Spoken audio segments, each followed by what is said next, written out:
it's me Samantha and welcome back to my channel. So for today's video Bible study na, please subscribe, hit the notification bell, press the like button, and comment down below. #SJJ's goodbye! Gandang hapon po sa inyong lahat at tayo po ay nasa ika-23 na ng pag-aaral natin ng salita ng Diyos. Ang subject natin ngayon ay growing up spiritually at ang topic natin ay babyhood. No?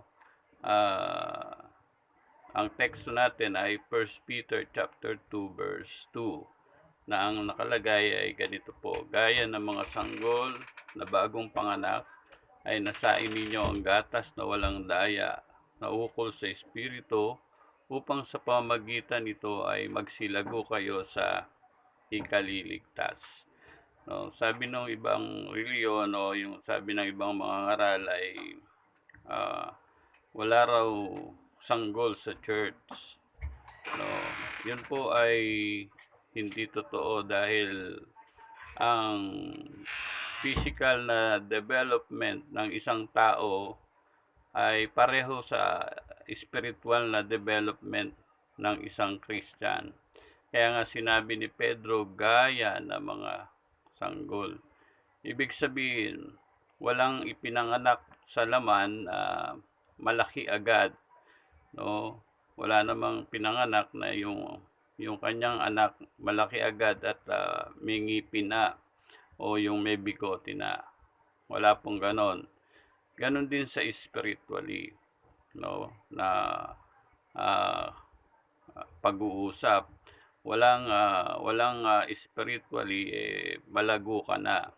Ibig sabihin ay dadaan ka sa pagiging babyhood spiritually, no? Kasi nga po yung physical development ng tao ay may pagkakahilintulad sa spiritual development ng isang Kristiyano o isang tao.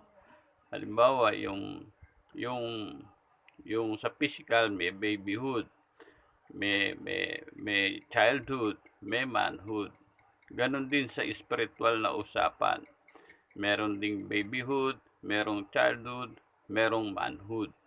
Ngayon, yung parehong totoo yan. Ngayon, dun sa katangian, totoo rin po yun. Halimbawa, yung katangian ng babyhood ay totoo din sa katangian ng spiritual na sanggol. No, halimbawa, ano ba yung katangian ng spiritual na o ng isang physical na sanggol?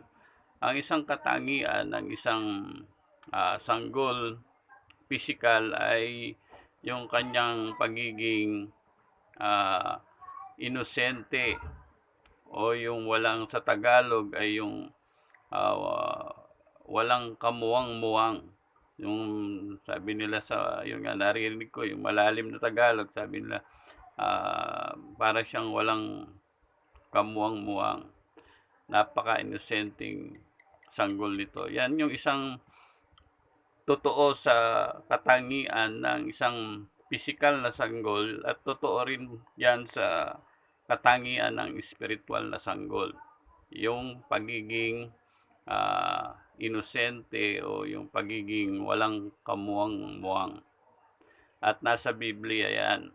No?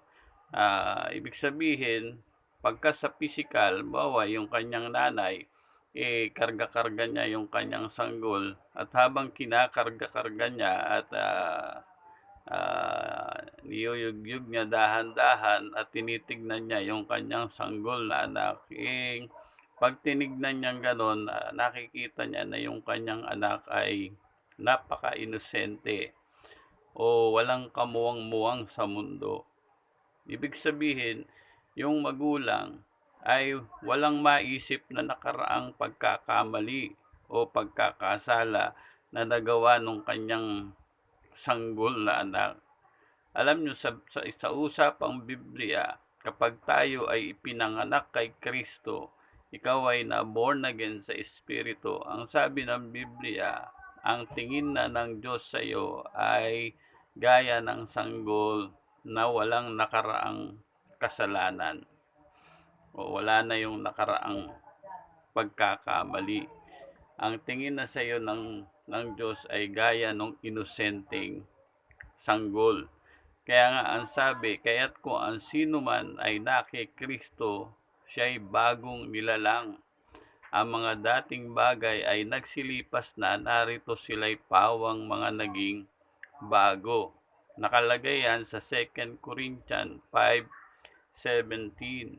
Ibig sabihin, kahit gaano pa kasama ng isang tao, kahit gaano pa kalaki ang nagawa mong kasalanan, kapag ang isang tao ay ipinanganak na muli sa Espiritu o nakaranas siya ng being born in the Spirit kay Kristo, ang tingin na ng Diyos sa kanya ay gaya ng sanggol na bagong panganak physically na walang makitang kasalanang nagawa.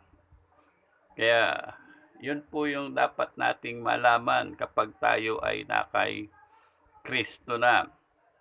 Ngayon, bakit napakahalagang katangian ng sanggol yung pagiging inosente? Sa lahat ng katangian ng sanggol, no, mamaya meron pa tayong babanggitin, pero sa lahat ng katangian ng sanggol na dapat nyong i-maintain ay yung katangian na yan, yung pagiging inosente. No, bakit? Kasi nga, ang dyablo ay umuusig, nangongondem na sinasabi niya na tayo ay makasalanan at pinaalala ng kaaway ang dyablo ang nakaraan mong pagkakamali o kaya naman ang iyong sarili. Kinokondem minsan ng tao yung kanyang sarili doon sa mga nagawa niyang pagkakamali. Kaya ibig sabihin, yung katangian na yan ay dapat ay mine-maintain natin. Kahit na yan ay katangian ng pagiging sanggol spiritually, yung katangian na yan ay huwag nyong aalisin. Dahil yan ang panglaban natin kay Satanas, sa Diablo, na pwede nating sabihin sa kanya na ako'y isa ng bagong nilalang. Ang mga dating bagay ay nagsilipas na, narito ako'y pawang naging bago kay Kristo Jesus. 2 Corinthians 5:17. Ganon din sa Hebreo 8:12. Ang nakalagay sa Hebreo 8:12 ay, pinatawad ko na ang inyong mga kasalanan at hindi ko na aalalahanin pa. Kaya kapag tayo ay na born again sa Espiritu, sanggol spiritually o babyhood, ang katangian niyan ay yung pagiging inosente na walang nakaraang pagkakamali. Ganon din ang tingin ng Diyos sa atin. Nilimot na at pinatawad na ng Diyos ang lahat ng nakaraan nating mga pagkakamali, upang sa ganon, ikaw ay makapagpatuloy ng pagpapalago sa Diyos ng iyong spiritual na buhay. Yun yung unang katangian ng sanggol. No? Pangalawang katangian ng sanggol ay yung kamangmangan. No? Yan. Ang kamangmangan. Kumbaga sa physical na sanggol, ang physical na sanggol ay mangmang siya pagdating sa mga sinusubo o kinakain ng kanyang bibig. No? Kasi nga kapag ang sanggol physical ay binigyan mo ng mga bagay gaya ng papel, kakainin. No? Bigyan mo ng ballpen, isusubo. At pagka medyo lumaki-laki na siya, gumapang, yun nga, ay makakuha ng bagay na gaya ng karayom, malunok, malalason siya. Totoo din ito sa spiritual na sanggol. No? Maraming spiritual na sanggol na kahit ano yung marinig, basta nakarinig ng patungkol lang sa Diyos, akala nila ay totoo na, at ang ginagawa nila ay kinakain na nila ito ng kanilang espiritu dahil nga mangmang sila spiritually, wala silang alam sa Biblia. Kala nila po, porke nagbanggit ng sa Diyos, yung nag-aaral, nagtuturo, tama na lahat. No? Halimbawa, sabi nila, yun nga, pare-pareho naman ng kahit iba-ibang reliyon, ang lahat naman ng tao ay iisa lang ang Diyos. Sa Biblia ay pagsanggol ka, spiritually, kinain mo yan, lason yan para sa'yo. Dahil hindi naman totoo na iisa lang ang Diyos. Halimbawa, katulad niyan, sabi ng Mormon, ang Diyos nila ay may laman at may buto. Samantalang yung Diyos ng nasa Bible, ang Diyos ay espiritu. Ngayon, narinig mo yun. Yung iba naman, ang Diyos nila ay yung pinaris sa Diyos-Diyosan. Kaya sabi nila, isa lang naman daw ang Diyos. Pero sa Biblia, kung babasahin ninyo, ang Diyos ay espiritu. John 4:24, ang mga sa kanya ay nagsisisamba ay kinakailangang magsisamba sa espiritu at katotohanan. Ano daw ang Diyos? Ang Diyos ay espiritu. Samantalang doon sa Mormon, ang kanilang Diyos may laman at may buto. Di magkaiba na ho yung Diyos. Sabi nila ay isa lang ang Diyos ng lahat ng reliyon. Binabanggit yung Diyos. Kaya lang, ang problema, sino yung Diyos nila? At ano yung katangian ng kanilang Diyos? Doon nag-iiba. Anong ibig ko sabihin? Ganito, huwag niyong kakainin agad. Kahit na may mga aral pa ng patungkol sa Diyos, pero iba naman sa sinasabi ng salita ng Diyos, ay huwag niyo munang kainin. Dahil magiging lason yon sa inyo. Magiging lason sa inyong espiritu. Kaya, yung sanggol spiritually, mangmang siya. Kahit ano yung kanyang marinig, kinakain niya. Minsan sabi nila, may verse din naman. Sabi nung ibang kausap ko na mga babyhood, spiritually, may mga verse naman. Hindi naman ibig sabihin kapag may verse, totoo na. Kasi sa Biblia, ang diablo ay gumagamit din ng verse. Parang ganito sa physical, sa natural. Dati ako po, nung ako pa'y manginginom, mahilig ko kaming mamulutan ng aso. Ang ginagawa namin, dahil nga noong wala pa ako sa Panginoon, bata pa ako noon, ay para makapulutan kami ng aso, ay nilalason namin yung mga aso ng kapitbahay. Pagka ngayon malalason na, ang gagawin ng mga kapitbahay, bibigay niya sa mga manginginom. Yun, kaya nilalason namin kasi ibibigay yon sa amin. Ngayon, ano ibig ko sabihin? Yung aso, pag nilason namin, hindi naman namin yung lason ibibigay. Ang tawag doon sa lason ng aso noon ay pita. Yung pita, hindi pwedeng ibigay ng direkta. Kailangan, para kainin ng aso yung pita, kailangan ilagay mo sa tinapay. Pero kung yung pita lang ang ihahagis mo, hindi niya kakainin. Kailangan lagay mo sa tinapay. Ganon din spiritually. Kala natin, porque merong verse na pinakita, tama na. Hindi. Maaring may lason yung ibinibigay sa inyo. Kasi ang diablo, gumagamit din ng verse. Sa Matthew 4, nung tuksuhin ng diablo, si Jesus Christ, gumamit din siya ng talata. Basahin natin. Ito ang ginamit niya. Babasahin ko sa inyo. Matthew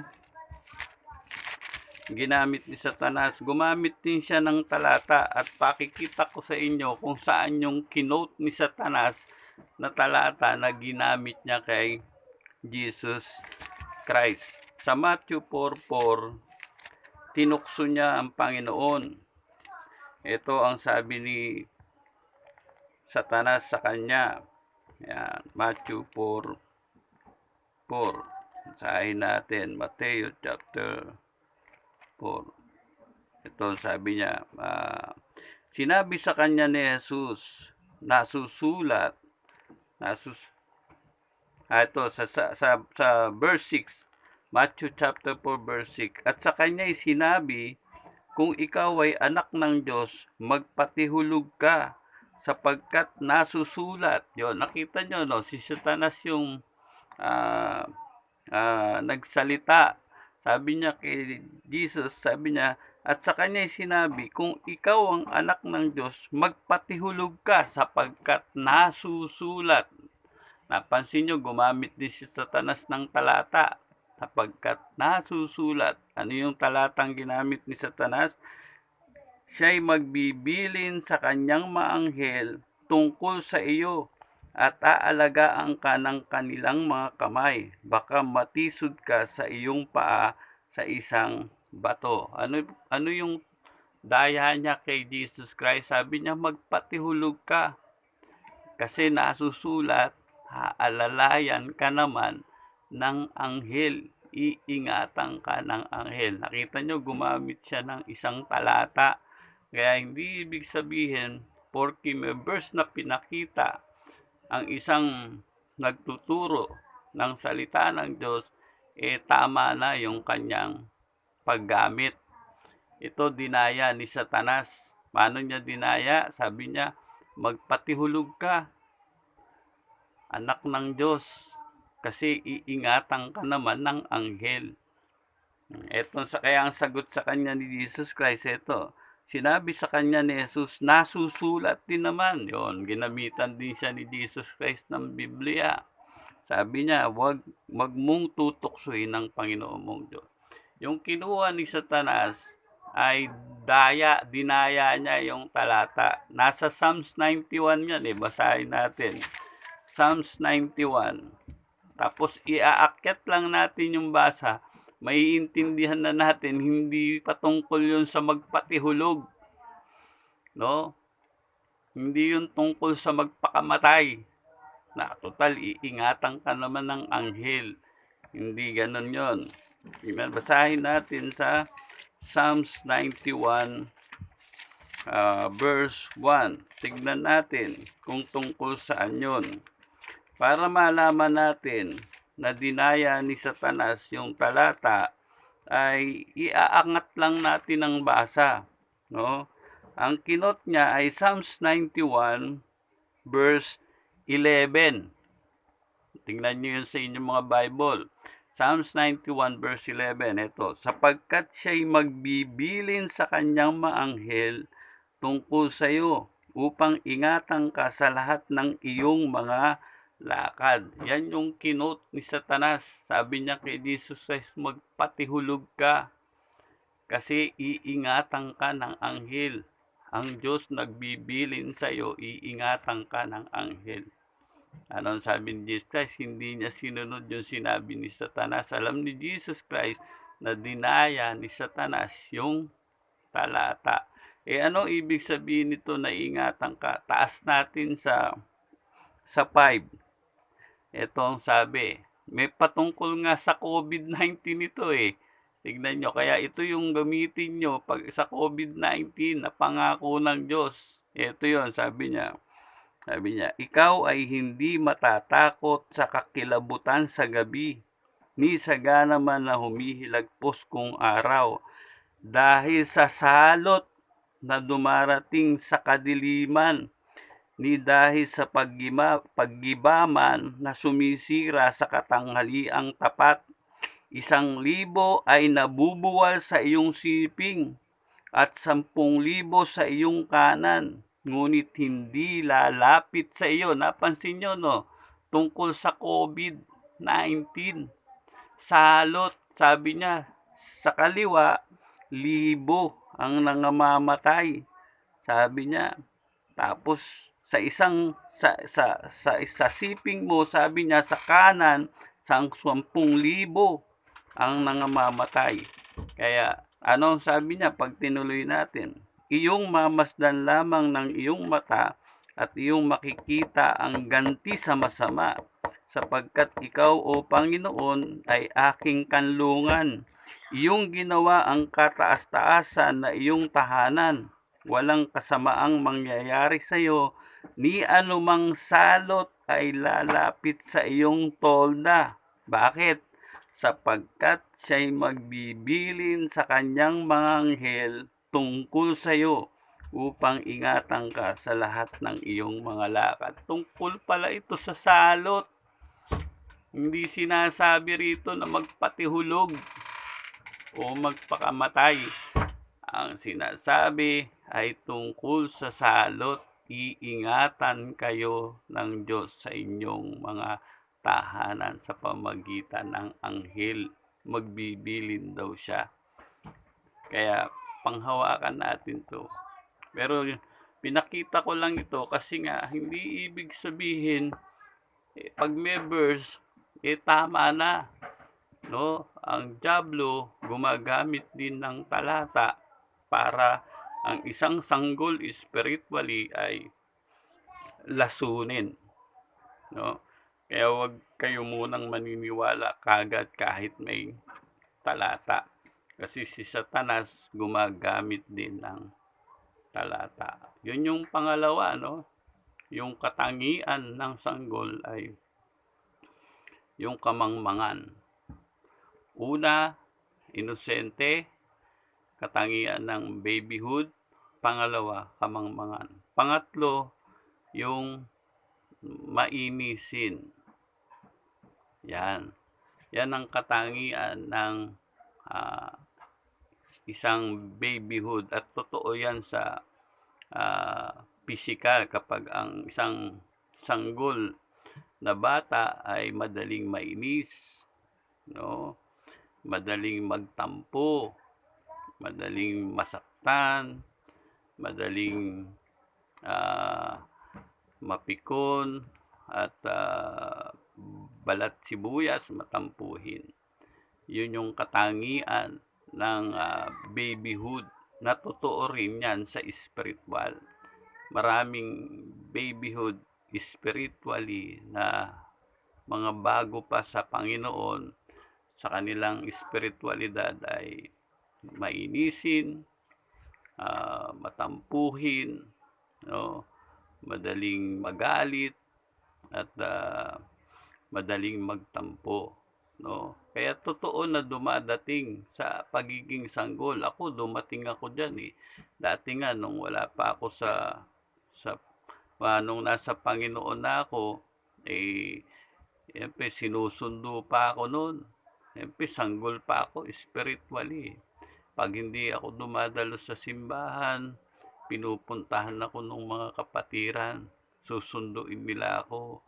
Sasabihin nila, bakit hindi ka dumalo? Bakit hindi ka naka-attend ng church? Ngayon, pagka napaalalahanan ako, yon, dadalo na ako uli. Ngayon, kaya madali, ibig sabihin, spiritually sanggol, ganun pa talaga. No? Minsan, paalalahanan mo pa. Brad, ating ka, sister, ating ka. Sister, aral ka ng Bible. Sister, mag-aral tayo, huwag ka makalimot sa Diyos. Pero pagka sinabihan na, makakalimot na naman. Parang ang sanggol, no? Madaling makalimot, parang bata. Kaya papalalahanan na naman. Tapos nung nagpatuloy na ako, nagagamit ako sa Lord. Ngayon, dumating din ako sa punto na nagtatampo. No? Kasi dumadating din nga sa pagiging katangian ng sanggol. Totoo yan sa physical na katangian ng sanggol. Nagtampo din ako, no? Kasi nga, bakit? Kasi dumating din ako sa punto na gusto ko yung aking ginagawa may nakakapansin, no? Pag di napansin, nagtatampo. No, 'di ba maraming ganyang Christian eh, pag babyhood, minsan nga matatagal na, matampuhin pa eh. No, minsan matatagal, naghahanap pa ng pansin eh. Bagamat maganda yung i-encourage, pero minsan, pagka sanggol, eh, wag na tayo, pagka malago na tayo, wag na tayo naghahanap ng pansin. Siyempre, yung mga sanggol, naghahanap ng pansin. Ako noon, dahil hindi napansin yung gawa ko, hindi na ako dumalo. No? Hinahalimbawa ko lang sa inyo no, na dumadaan talaga sa pagiging sanggol. Pero nung lumago na ako spiritually, gumagawa na ako kahit walang makapansin. Kasi malago na ako eh. Ginagawa ko na sa Diyos kahit na wala nang makapansin sa akin na sinasabi, "Uy, ang galing naman ng gawa mo. Ay, ang sipag mo naman." No? Eh, malago na ako kahit wala nang nagsasabi. No? Ibig sabihin, pagka sanggol spiritually, dumadaan talaga sa ganyan. Pero ayaw ng Diyos na manatili tayong ganyan. Kasi ang sabi sa Bible ay hihiwalay tayo sa suso. No? Parang si David, no? Sabi niya, ang aking kaluluwa ay nagalak. Sabi niya na parang bata na iniwalay sa suso. Kasi nga naman kung matagal na tayong Kristiyano, eh nakachupon ka pa rin. Ibig sabihin, madali ka pa rin mainis, no? Madali ka pa rin magalit, tapos madali kang masaktan, ma-open. Eh, ganyan kasi yung katangian. Dapat humihiwalay na tayo sa suso. No? Iwan na natin yung ating mga chupon. Iwan na natin. Pag malago na tayo sa Panginoon, dapat iniiwan na natin yung ating mga chupon. Eh, kasi pagka nandun pa rin tayo sa mga katangian ng pagiging sanggol, eh, hindi tayo lalago spiritually. Dapat makaabot tayo dun sa tinatawag na, pag-aaralan natin yun, yung manhood. Yung manhood spiritually na hindi madaling ma-open, masaktan. Meron nga, di lang napansin, nabati, hindi nadadalo eh. Minsan, nung uso nun, nung nakakaatim pa sa church, di lang makamaya, nagtatampo eh. Kaya, ibig sabihin, nagpipiling sanggol, no? Eh, sa Biblia, dapat ay dumating tayo sa punto na iwan na natin yung mga chupon, no? Yung mga bote natin, para sa ganon, eh, lumago na tayo. Iwan na natin yung mga dapat, hindi na tayo madaling ma-open, hindi na tayo madaling masaktan, no? Bagamat sabi nila, pag tumatanda, nagiging matampuhin na daw. Eh, adjust lang na ng puso yan eh. Adjust lang ng puso yan, mga kapatid. Siyempre, spiritually, babyhood ka, minsan naaasal ka babyhood, eh, adjust ng puso, balik sa manhood. Yun, balik sa pagiging manhood. Kaya yun, no, ang katangian nung mga mga sanggol physically, eh, totoo rin sa katangian ng mga sanggol spiritually. No, ano-ano yun? Inosente, kamangmangan, at yung madaling mairita o mainis. Kaya sa susunod, pag-aaralan naman natin yung katangian ng bata at saka nung matanda. Kaya makikita natin kung nasaan tayo doon sa tatlo na yon. No? At kung wala pa tayo doon sa tatlo na yon, adjust lang ng puso. Sige po, maraming salamat at purihin po ang Diyos sa ating Panginoong Jesucristo.